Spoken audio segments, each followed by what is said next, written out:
Hello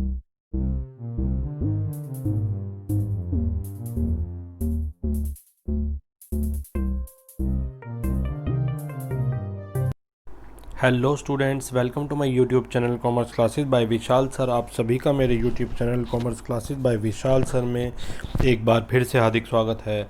बच्चों, आज हम क्लास 11th का मोस्ट इम्पोर्टेंट टॉपिक है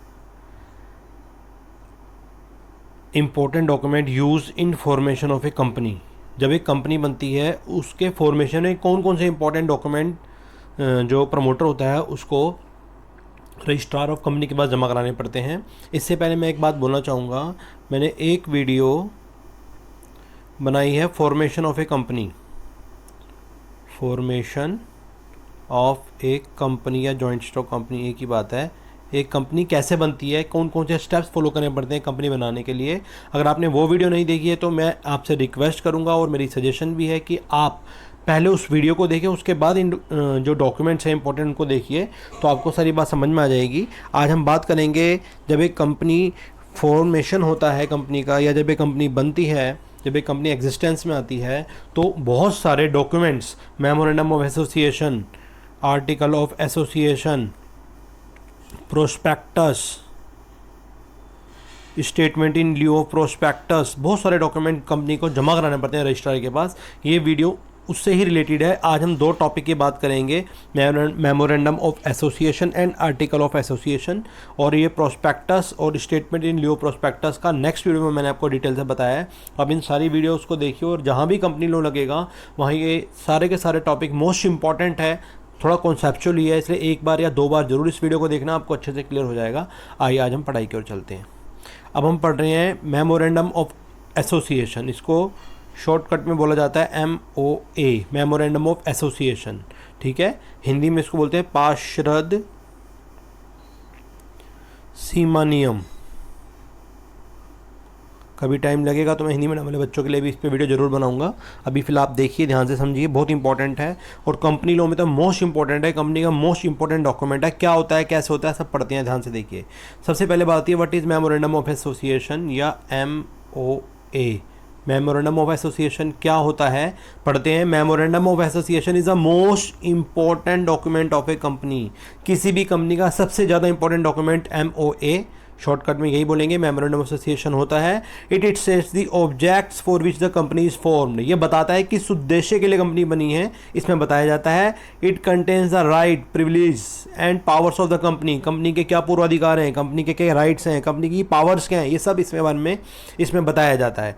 hence it is called the charter of the company. ये बात बहुत ज़्यादा इंपॉर्टेंट है, इसे कंपनी का चार्टर बोला था। चार्टर में संविधान, constitution. It is treated as the constitution of the India. इसे इंडिया के कॉन्स्टिट्यूशन की तरह ही माना जाता है कि कंपनी का कॉन्स्टिट्यूशन होता है एक तरह से।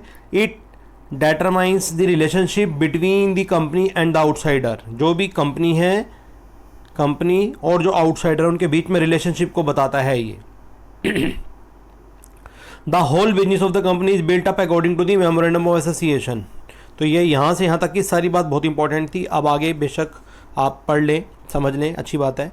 The whole business of a company is build up according to memorandum of association के अकॉर्डिंग ही सारा बिजनेस बनाया जाता है। Company can not undertake any business activity not stated in memorandum of association. एक कंपनी कोई भी ऐसा काम नहीं कर सकती जो इसमें ना बताया गया हो, मतलब इसमें जो बताएगा उससे बाहर कंपनी नहीं जा सकती। It can exercise only those powers which are clearly stated in memorandum of association. सिर्फ वही पावर कंपनी यूज कर सकती है। ठीक है, अब हम इसकी डेफिनेशन पढ़ते हैं। What is the definition of memorandum of association. Lord Cairns के according the memorandum of association of a company is the charter. जो MOA होता है वो कंपनी का चार्टर होता है। चार्टर में कंपनी का कॉन्स्टिट्यूशन होता है। And defines the limitation of the power of the company establish under the act. इस एक्ट में, एक्ट का मतलब यहाँ पर, एक्ट का मतलब है कंपनीज एक्ट 2013। पहले 1956 था, वो हट गया, अब ये न्यू एक्ट है, इसके अकॉर्डिंग ही होता है। तो मेमोरेंडम एसोसिएशन कंपनी का एक चार्टर होता है, वो ये डिफाइन करता है कंपनी की limitations, the limitation of the power, company की जो पावर है उसकी लिमिटेशंस बताता है जो इस एक्ट के अंदर में एस्टेब्लिश की गई हैं। दस इस तरह से हम कह सकते हैं a memorandum of association is a document which sets out the constitution of the company, जो कंपनी के कॉन्स्टिट्यूशन के बारे में बताता है। It clearly displays the company's relationship with outside world, ये कंपनी की आउटसाइड वर्ल्ड के साथ रिलेशनशिप बताता है। It also defines the scope of the activities, ये जो कंपनी एक्टिविटीज करेंगी उनका स्कोप बताता है। MOA enables the shareholder, creditors, persons या people who has dealing with the company in one form और another to the range of activities, तो सबके साथ कंपनी की जो एक्टिविटीज़ है उसका रिलेशन को ये बताता है। और इसके 6 क्लोजेज होते हैं टोटल। नंबर 1 दिस वन, ये रहा मेमोरेंडम ऑफ एसोसिएशन, इसको MOA बोलते हैं। और इसके 6 क्लोज है। Number 1 name close, number 2 situation close, number 3 object close, number 4 है लायबिलिटी क्लोज, 5 कैपिटल क्लोज और नंबर 6 सिचुएशन क्लोज। सबके बारे में डिटेल से पढ़ते हैं, ध्यान से देखिए। ये रहा सबसे फर्स्ट क्लोज है नेम क्लोज। एक्चुअली 6 क्लोज जब भी ये जो डॉक्यूमेंट है बनता है तो 6 क्लोज में मेंशन किया जाता है। उसमें पहला क्लोज है name clause. Name clause of the memorandum of association, memorandum of association का नेम क्लोज, ये क्या होता है? The name of the company should be started in this clause, इसमें कंपनी का नाम हमें बताना पड़ता है। A company is free to select any name it likes, एक कंपनी कैसा भी नाम जैसा चाहे वैसा चुन सकती है, सेलेक्ट कर सकती है।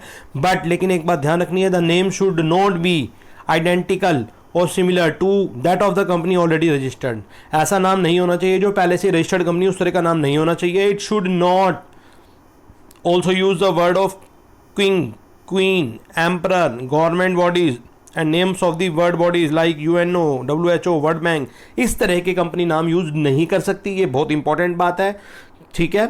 अगर ऐसा कोई नाम कंपनी यूज़ करती है तो वो फिर रजिस्टर्ड नहीं होएगी।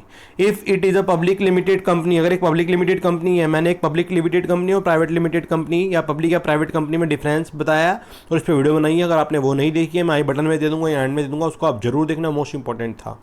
The name of the company should and with the word limited, वो कह रहा है अगर एक पब्लिक लिमिटेड है तो कंपनी शुड एंड में लिमिटेड वर्ड लगाना जरूरी था अगर पब्लिक कंपनी है तो, और अगर एक प्राइवेट कंपनी है तो प्राइवेट में प्राइवेट लिमिटेड कंपनी, ये तीनों लगाने जरूरत है। प्राइवेट में प्राइवेट लिमिटेड कंपनी और पब्लिक में सिर्फ पब्लिक लिमिटेड, ठीक है। The name should and with the word private limited, तो अगर प्राइवेट है तो प्राइवेट लिमिटेड लिखना पड़ेगा, पब्लिक लिमिटेड है तो पब्लिक लिमिटेड लिखना पड़ेगा, ये बता रहा है। तो ये नाम के समय ध्यान रखना पड़ता है। नंबर 1 क्लोज हो गया। नंबर 2 क्लोज है इसका सिचुएशन क्लोज। सिचुएशन क्लोज का मतलब होता है कि एक कंपनी जो नई बन रही है या फॉर्म हो रही है वो इसमें इस क्लोज में ये बताया जाता है कि कंपनी का रजिस्टर्ड ऑफिस कहाँ होगा, should be mentioned local language में। जहाँ भी कंपनी का रजिस्टर्ड ऑफिस है, मान लीजिए दिल्ली में शाहदरा में, तो शाहदरा में आपको बताना पड़ेगा, वहाँ एक बोर्ड लगाना पड़ेगा लोकल लैंग्वेज में कि ये हमारा रजिस्टर्ड ऑफिस है। Registered office means a place where the common seal, statutory books etcetera और द कंपनीज आर कैप्ड, जहाँ आप कंपनी के मेन डॉक्यूमेंट है, कंपनी की कॉमन सील है, स्टैच्यूटरी बुक्स हैं, वैधानिक बुक्स हैं, वो सब आप रखेंगे। The company should intimate the location of the registered office to the registrar within 30 days from the date of incorporation और कमेंसमेंट ऑफ बिजनेस। ये सारा का सारा जो आ रहा है ना, ये सब बेटे मैंने आपको इससे पहली वीडियो है फॉर्मेशन ऑफ ए कंपनी उसमें बताया, अगर आपने वो नहीं देखी है तो वो देखें, उसके बाद इसको पढ़ें तो आपको ज़्यादा अच्छे समझ में आएगा। तो ये कह रहा है कि कंपनी को अपनी लोकेशन जरूर बतानी पड़ती है, रजिस्टर ऑफिस की कहाँ लोकेशन है, 30 days के अंदर अंदर from the date of the incorporation registration, ठीक है। या तो आप इनकॉर्पोरेट हो रहे हैं जब, या बिजनेस स्टार्ट करें तब रजिस्ट्रार को बतानी पड़ती है। तो सिचुएशन क्लोज में हम बताते हैं कि कंपनी का मेन लोकेशन कहाँ होगी, मेन जो कंपनी की मेन ब्रांच है या रजिस्टर ऑफिस कहाँ होगा। नंबर 3 पे बताया जाता है ऑब्जेक्ट क्लोज। ऑब्जेक्ट क्लोज का मतलब होता है मेन उद्देश्य, कंपनी क्यों फॉर्म की गई है, कंपनी क्या करेगी, क्या बनाएगी। This close specifies the object for which the company is formed, इसमें यह बताया जाता है किस उद्देश्य के लिए इस कंपनी को बनाया गया है। It is difficult to alter the object clause later on, पहले ही बहुत सोच समझ के इस क्लोज को भरना चाहिए या बताना चाहिए, क्योंकि एक बार आपने जो मेन ऑब्जेक्ट बता दिया उसके बाद वो चेंज नहीं हो सकता कंपनी बनने के बाद। Hence it is necessary that the promoters should draft this clause carefully, ठीक है। इसलिए जरूरी है जब प्रमोटर जब भी इसको भरें, इस क्लोज में जो भी ऑब्जेक्ट भरें वो बहुत ध्यान से भरें। This close mentions all possible types of business in which a company में एंगेज इन फ्यूचर, तो इसमें वो सारे टाइप्स ऑफ बिजनेस भी आप मेंशन कर सकते हैं जो कंपनी आगे फ्यूचर में बनाएगी। कहने का मतलब मेन ऑब्जेक्ट तो आपको बताना ही पड़ेगा, साथ में जैसे एक मान लो आप फॉर एग्जांपल देने, मान लो आप एक शू की फैक्ट्री डाल रहे हैं, जूते बनाने की फैक्ट्री, ठीक है, शू की फैक्ट्री बना रहे हैं, शू मैन्युफैक्चरिंग, और साथ में आप क्या करेंगे, आप ये तो मेन ऑब्जेक्ट हो गया आपका, ठीक है, मेन ऑब्जेक्ट। लेकिन साथ में आप कह रहे हैं मैं सॉक्स भी बना दूंगा और मैं जो बॉक्स हैं वो भी बना दूंगा, जूते के बॉक्स, ठीक है। बॉक्स किसके, शू बॉक्स, ये भी मैं बना दूंगा, और पॉलिश भी कह सकते हो। तो ये आपके सब्सिडरी में आ जाएंगे, लेकिन मेन ऑब्जेक्ट आपका शू वाला ही होना चाहिए, और ये जो दोनों मेन है सब्सिडरी, ये इससे मिलते जुलते ही होने चाहिए। तो object clause must contain important objective of the company and the other objective include about, ये सब बातें इसमें मेंशन की जाती हैं। नंबर 4 पे जो क्लोज है वो आपका लाइबिलिटी क्लोज। लाइबिलिटी क्लोज का मतलब कंपनी पैसे कैसे इकट्ठे करेगी, लिमिटेड बाय कंपनी होगी या क्या होगी, कैपिटल किस तरह से होगी, sorry liability. This close state the liability of the members of the company, company के जो मेंबर्स हैं या शेयर होल्डर्स हैं, शेयर होल्डर्स को मेंबर बोला जाता है, उनकी लाइबिलिटी कैसे होगी। द लाइबिलिटी में बी लिमिटेड बाय शेयर और लिमिटेड बाय गारंटी, दो तरह की होती है, एक लिमिटेड बाय शेयर होती है लाइबिलिटी, एक लिमिटेड बाय गारंटी। जितने शेयर लिए या तो उतना ही आपकी, अगर कंपनी डूबते हो लॉस हो सकता है, या फिर आपने गारंटी जितने की दी उतने हो सकता है, दो तरह से हो सकता है। तो इस क्लोज में ये मेंशन किया जाता है कि लायबिलिटी किस तरह से होगी शेयर होल्डर्स के मेंबर्स की। This clause may be omitted in the case of unlimited liability, अगर अनलिमिटेड लायबिलिटी है तो आप इसे छोड़ सकते हैं, अदरवाइज आपको मेंशन करना जरूरी है। नंबर 5 जो क्लोज है इसका है capital close of memorandum of association. Capital close का मतलब कंपनी की कैपिटल कैसे कैसे बटी होगी। This close mentions the maximum amount of capital that can be raised by the company, company कितना मैक्सिमम पैसा पब्लिक से ले सकती है, इकट्ठा कर सकती है। The division of capital into shares is also mention in this close, किस तरह से बटा होगा। जैसे मान लीजिए 10 लाख हैं, तो 10 लाख है तो हम कहेंगे 1 लाख के शेयर्स हो गए इन at the rate of 10 each, तो इस तरह से सब मेंशन करना पड़ता है। 1 लाख इंटू 10 करेंगे तो आपका 10 लाख आएगा। तो the company can not secure more capital than mention in this clause, जितनी मैक्सिमम कैपिटल इसमें मेंशन है कंपनी उससे ज़्यादा किसी भी कीमत पर आगे नहीं बढ़ सकती, ना पब्लिक से ले सकती। If some special right and privileges are conferred और any type of share holder mention may also be in this clause, अगर किसी अलग तरह के कंपनी के राइट्स हैं, स्पेशल राइट हैं या प्रिविलेज हैं, तो वो यहाँ बताना जरूरी होता है, शेयर होल्डर को बताना जरूरी होता है इस क्लोज में, ठीक है। इसमें कैपिटल के बारे में बताया जाता है। और एक लास्ट क्लोज है कंपनी का subscription close of the memorandum of association. इसमें क्या होता है, it contains the names and address of the first subscribers, जो भी कंपनी के फर्स्ट सब्सक्राइबर्स हैं उनके नाम और एड्रेस होते हैं। The subscribers to the memorandum must take at least 1 share, जो भी कंपनी को सब्सक्राइब करेंगे उन्हें कम से कम 1 शेयर लेना जरूरी होता है। The minimum number of member is 2, कम से कम 2 हैं मेंबर कंपनी के in case of private company में, and 7 in case of public company. तो जब कंपनी के जितने भी मेंबर बनेंगे, जितने भी पहले सब्सक्राइबर बनेंगे, उन सबको 1-1 शेयर लेना जरूरी होता है। और प्राइवेट कंपनी के केस में तो सिर्फ 2 ही होते हैं, लेकिन एक पब्लिक कंपनी केस में 7 होने जरूरी हैं। तो ये सारे मेंबर सब्सक्रिप्शन करेंगे, एक शेयर जरूर लेंगे। दस the memorandum association of the company is the most important and it is the foundation of the company. आप एंड में ये कह सकते हैं कि बहुत ही इंपॉर्टेंट डॉक्यूमेंट है, इसके बिना कंपनी रजिस्टर्ड नहीं हो सकती, और ये कंपनी का बेस है, फाउंडेशन है, ठीक है। अब हम बात करते हैं कंपनी के दूसरे मेन डॉक्यूमेंट की। ये कंपनी का सेकेंड मेन डॉक्यूमेंट है, ठीक है। इसको बोला जाता है, जो कि सबमिट होता है, इसको बोलता है आर्टिकल ऑफ, इसको बोलते हैं हम AOA, आर्टिकल्स ऑफ एसोसिएशन, ठीक है। हिंदी में इसको बोलता है आंतरिक, बोला जाता है आंतरिक अंतरनियम, अंतरनियम। कंपनी के आंतरिक या आंतरिक अंतरनियम क्या होते हैं, इंटरनल्स आर्टिकल्स क्या होते हैं कंपनी के, ठीक है। तो देखो पढ़ते हैं इसके बारे में, ध्यान से देखिए। आर्टिकल ऑफ एसोसिएशन, या इसकी शॉर्ट फॉर्म होती है AOA। क्या होता है, the articles of association are the rules for the internal management of the affairs of the company. एक कंपनी के इंटरनल्स रूल्स जो मैनेजमेंट अफेयर्स के होते हैं कंपनी के, उसमें जितने भी, मतलब एक कंपनी किस तरह से रूल्स और रेगुलेशन अप्लाई करती है अपने अंदर, अपनी जो कंपनी चलेगी उसके अंदर, वो सारे रूल्स और रेगुलेशन को मैनेजमेंट ऑफ अफेयर्स के जो होते हैं वो सारे कहलाते हैं आर्टिकल्स। डिफाइंस द ड्यूटीज़, ये ड्यूटीज़ बताते हैं, राइट्स बताते हैं, पावर बताते हैं ऑफिसर्स की, and the board of directors की। तो ये कंपनी के इंटरनल मामले के हैं। ये सब कंपनी का जो इंटरनल मामला होता है, इंटरनल कंपनी के अंदर क्या होगा, इंटरनल अफेयर्स कह सकते हैं आप, उसके सारे जितने भी रूल्स रेगुलेशन होते हैं इस आर्टिकल्स में बताए गए होते हैं। तो कंपनी इसे अपने हिसाब से मॉडिफाइड कर सकती है। मेमोरेंडम में चेंज नहीं किया जा सकता, लेकिन इसमें कंपनी अपने हिसाब से काम कर सकती है। जैसे फॉर एग्जांपल में एग्जांपल लेना चाहते हैं कि मान लें एक स्कूल की बात करते हैं, एज ए टीचर हूं तो मैं एक स्कूल की बात करके आपको एग्जांपल दे के समझाने की कोशिश करूंगा कि एक स्कूल है, ठीक है। मान लो स्कूल की जो बाउंड्री है, ऐसे ये जो बाउंड्री तो हो गई मेमोरेंडम ऑफ एसोसिएशन, इससे बाहर कोई नहीं जा सकता, ना कोई आ सकता, बाहर वाले से ये डिफाइन करती है। इसके कुछ रूल्स रेगुलेशन है, ठीक है, और कुछ काम करने के तरीके हैं। ऑफिस टाइम में बच्चे बाहर नहीं जा सकते, स्कूल टाइम में सॉरी, और जो बाहर के लोग हैं वो अंदर नहीं आ सकते। एक फिक्स टाइम होता है आधा एक घंटा जो पेरेंट्स मीटिंग का, वो अलग है, लेकिन उसके अंदर ही आपको काम करना है, ठीक है। उसके क्लोज वगैरह जो सारा हो जाएगा मेमोरेंडम एसोसिएशन। एक एग्जांपल दे रहा हूँ। और मान लीजिए जो अंदर आपका जो चल रहा है, टाइम टेबल चल रहा है, क्लासेस चल रही हैं, कौन सी क्लास कहाँ बैठी है, कौन से टीचर का पीरियड कब है, तो ये कंपनी के या स्कूल के अपने इंटरनल रूल्स हैं, उस हिसाब से इसको चेंज किया जा सकता है। वैसे कंपनी का एग्जांपल है, मैं एक छोटा सा एग्जांपल स्कूल का देके समझाने की कोशिश कर रहा हूँ आपको। आप कंपनी, एक प्राइवेट स्कूल भी इसमें आ सकता है जो कंपनी की फॉर्म में हो, कह सकते हो आप, लेकिन एक प्राइवेट स्कूल कंपनी नहीं होता। ये तो एक जस्ट समझाने के लिए बताया मैंने आपको, ठीक है। आप समझ जाए कि मान लो अगर आप एक कंपनी है तो आप अपने इंटरनल रूल्स कैसे चलाएंगे, मतलब कितने लोग रोज आएंगे, कितने घंटे काम करना है, और किस रूम में कौन कहाँ बैठेगा, तो ये सारी चीज़ें आपके इंटरनल रूल्स रेगुलेशन होते हैं। अब क्या होते हैं, इन्हें बोलते हैं आर्टिकल ऑफ एसोसिएशन, ठीक है। इसमें क्या कंटेंट होते हैं, ये देखिए इसके कंटेंट होते हैं ये रे। Number 1, the amount of share capital and different classes of share. बात कंपनी की है तो कंपनी के बारे में बात करेंगे हम, ठीक है। उसको देखिए कि कितनी शेयर कैपिटल होगी और किस तरह के शेयर में बटी होगी। शेयर दो तरह के होते हैं, एक प्रेफरेंस शेयर होते हैं, एक होता है आपका इक्विटी शेयर। पहले इक्विटी होते हैं फिर प्रेफरेंस, नंबर 1 पे ही होता है, नंबर 2 पे ही होता है। कभी और डिटेल में बात करेंगे इसके बारे में। Number 2, right of each classes of share. किस तरह के होंगे, राइट्स कौन से होते हैं, बोनस राइट होते हैं, अलग अलग होते हैं। Procedure for making allotment of share, कैसे होगा शेयर्स का, किस तरह बांटे जाएंगे। Procedure for issuing share certificate दिए जाएंगे, किस तरह से। Procedure for forfeiture and reissue दिए जाएंगे। ये सारा 12th क्लास में आप पढ़ेंगे, कंपनी का पूरा डिटेल्स आप अच्छे से पता लग जाएगा। अभी ये स्टार्टिंग है तो आप बहुत ज़्यादा डीप में मत जाइए, जितना मैं बता रहा हूँ उतना 11th क्लास के लिए बहुत है। Rules regarding casting of vote and proxy voting, कि आप वोट कैसे कराएंगे कंपनी में, और अगर प्रॉक्सी वोटिंग का मतलब होता है जो नहीं आ रहा उसकी जगह कोई और वोट करना चाहे, इसको प्रॉक्सी वोटिंग बोलते हैं, ठीक है।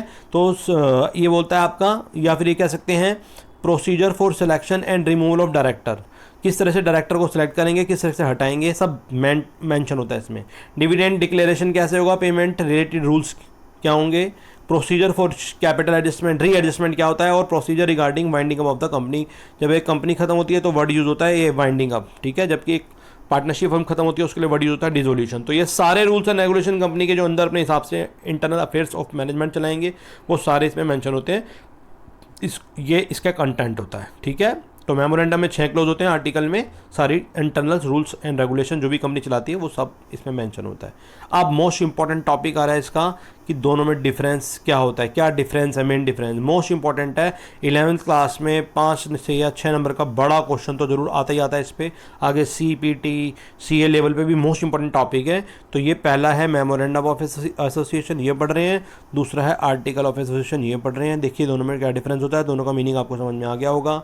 अब हम पढ़ रहे हैं, ये रहा बेसिस फॉर कंपैरिजन है। पहला है MOA मेमोरेंडम ऑफ एसोसिएशन हर जगह, और फिर है AOA आर्टिकल ऑफ एसोसिएशन। पढ़ते हैं। नंबर 1 कह रहा है डेफिनेशन, क्या डेफिनेशन है इसकी। मेमोरेंडम ऑफ एसोसिएशन या MOA is a document that contains all the fundamental data which are required for the company incorporation. एक कंपनी को इनकॉर्पोरेशन के लिए या रजिस्ट्रेशन के लिए जो भी इस फंडामेंटल डाटा होता है इसमें प्रोवाइड किया जाता है, ये कंपनी का मेन इंपॉर्टेंट डॉक्यूमेंट है। और article of association AOA is a document containing all rules and regulation that govern the company. जो कंपनी में गवर्न होंगे रूल्स और रेगुलेशन या जिस हिसाब से कंपनी चलती है वो सारा आर्टिकल्स में दिया जाता है और बताया जाता है। ये इनकी डेफिनेशन है। आगे सेकंड पढ़ रहे हैं हम, रजिस्ट्रेशन। मेमोरेंडम ऑफ, ये नंबर 2 है, memorandum of association must be registered at the time of incorporation. जब कंपनी रजिस्टर्ड होती है तो ये होना बहुत जरूरी है, ये वाला डॉक्यूमेंट।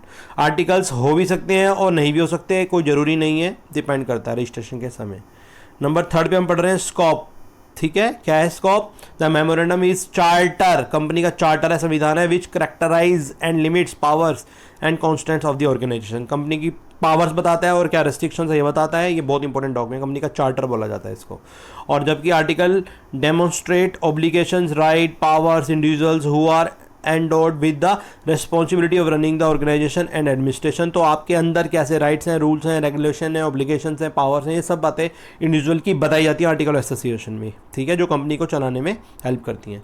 और नंबर 4 पे क्या रहा है वो, स्टेटस कैसा होता है, सुप्रीम डॉक्यूमेंट है, मेन डॉक्यूमेंट है कंपनी का दिस वन, और एक सबॉर्डिनेट डॉक्यूमेंट है, इसका सबॉर्डिनेट है, ठीक। नंबर 5 पे हम पढ़ रहे हैं power. The memorandum can not give the company power to do anything oppose to the provision of the companies act. इससे बाहर नहीं जा सकते, इसके अपोज नहीं जा सकते आप, ये पावर नहीं देता कंपनी को।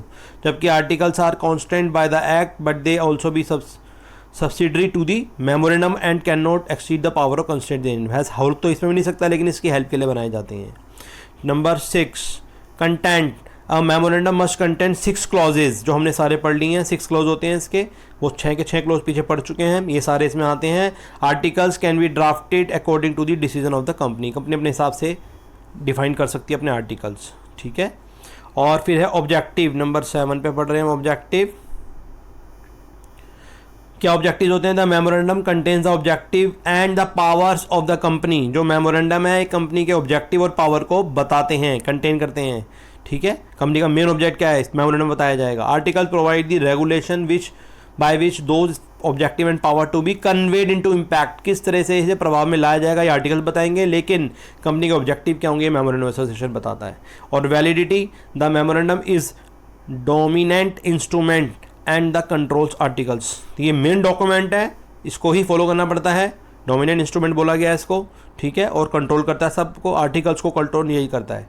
और any provision as oppose to a memorandum association is invalid, ठीक है, कोई भी मेमोरेंडम एसोसिएशन को अपोज करता है अगर आर्टिकल में भी, तो वो वैलिड नहीं माना जाएगा। तो इसी के साथ ये वीडियो ख़त्म होती है। आई होप आपको ये अच्छी लगी होगी। अगर आपको अच्छी लगे इसको लाइक करें, मेरे चैनल को सब्सक्राइब करें और अपने जैसे फ्रेंड में शेयर ज़रूर करें। और बहुत ही जल्दी इसका जो हम पढ़ रहे थे important document prospectus and statement in prospectus नई वीडियो के साथ मिलेंगे, आप उसको भी जरूर देखें, सारी बात अच्छे से क्लियर हो जाएगी। ये 3 वीडियो जो कंपनी के फॉर्मेशन की हैं, डॉक्यूमेंट्स की हैं, memorandum association, article association, prospector, statement prospector, most important और टेक्निकल टर्म्स हैं, इनको 2-2 बार कम से कम देखिए, आपको सारी बात अच्छे से क्लियर हो जाएगी। और बच्चों, मैंने 11th क्लास में आपके अकाउंट्स की भी बहुत सारी वीडियो बनाई हैं, आपके बड़े भाई बहनों के लिए मैं 12th में भी अकाउंट्स और बिजनेस की वीडियो बना रहा हूँ, इसलिए आप इन सब का ध्यान रखें और अच्छे से कॉमर्स पढ़ते रहें। इसके लिए आप सभी का इस चैनल को देखने के लिए बहुत बहुत धन्यवाद।